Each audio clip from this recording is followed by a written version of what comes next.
Somme toute, l'idée que l'Europe approche de la fin de la tourmente n'est pas bien nouveau. L'Union européenne est parvenue au deuxième trimestre de 2013 à mettre un terme à la longue récession dans laquelle elle était plongée depuis la fin de la crise. Or, cette sortie de la tourmente est surtout attribuable à l'action des grandes économies.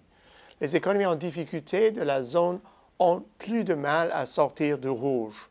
Pourtant, une à une, leur activité se dynamise. Et pour certaines d'entre elles, ce nouveau souffle se répercute sur les statistiques de l'emploi. Vu les pronostics pessimistes pour ces économies éprouvées, cette amélioration est-elle un véritable tournant ou plutôt un feu de paille? Les derniers chiffres du PIB nous viennent de l'Italie. Après une performance économique piquant du nez pendant 9 trimestres consécutifs, une situation que l'on peut aisément qualifier de désastreuse pour un pays du G7, l'Italie a réussi à inscrire une modeste hausse au dernier trimestre de 2013. Son économie intérieure tourne encore au ralenti, mais elle prend du mieux. L'investissement des entreprises et les exportations contribuent le plus à la croissance, ce qui permet de croire que cette amélioration s'explique par l'impact d'économies voisines plus dynamiques et de la relance générale de la demande mondiale. La récente montée de l'euro risque d'entraver cette évolution positive, mais seulement si l'appréciation est durable. Pour le moment, le dynamisme semble provenir des sources attendues. L'Espagne peut maintenant se vanter d'avoir enregistré 2 hausses consécutives de son PIB trimestriel après avoir traversé sa propre version d'une profonde récession de 9 trimestres. Tout comme l'Italie, elle doit ses gains à la vigueur des exportations, de l'investissement des entreprises et d'une croissance soutenue des dépenses de consommation, lesquelles étaient depuis longtemps volatiles et en diminution. Le Portugal a suivi un parcours semblable. Après un déclin de 10 trimestres, l'économie présente 2 trimestres positifs, surtout grâce à la croissance éclatante des exportations, puis à une contribution respectable des secteurs de l'investissement et de la consommation privée.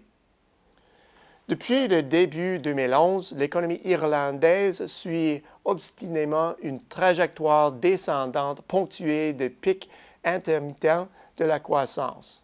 Il est donc difficile de déterminer si les récents gains représentent un véritable virage par rapport à la situation prévalente en Irlande depuis 2010. Toutefois, ces gains coïncident avec le revirement qui se produit dans d'autres économies européennes en difficulté et ils surviennent dans de nombreux secteurs de l'économie irlandaise. Jusque-là, tout va bien. En règle générale, la croissance du PIB prend un certain temps à modifier les chiffres de l'emploi, mais cette fois-ci, l'effet a été plus rapide. Pour la première fois depuis le printemps 2011, on note une augmentation de l'embauche au 4e trimestre de 2013 à l'ensemble des pays européens. Encore une fois, les gains les plus impressionnants ont été réalisés par les économies les plus fragiles. En tête de liste, on trouve l'Irlande et le Portugal ayant enregistré un remarquable taux de 0,7 % pour le trimestre. Quant à l'Espagne, aux prises avec un taux de chômage astronomique de 26 %, sa croissance de l'emploi a atteint 0,6 %. Même la Grèce, écrasée par un taux de chômage de 28 %, a affiché une hausse de 0,2 %, contribuant ainsi à l'amélioration générale. Les gains sur le front de l'emploi pourraient être le signe le plus évident que ce mouvement se poursuivra.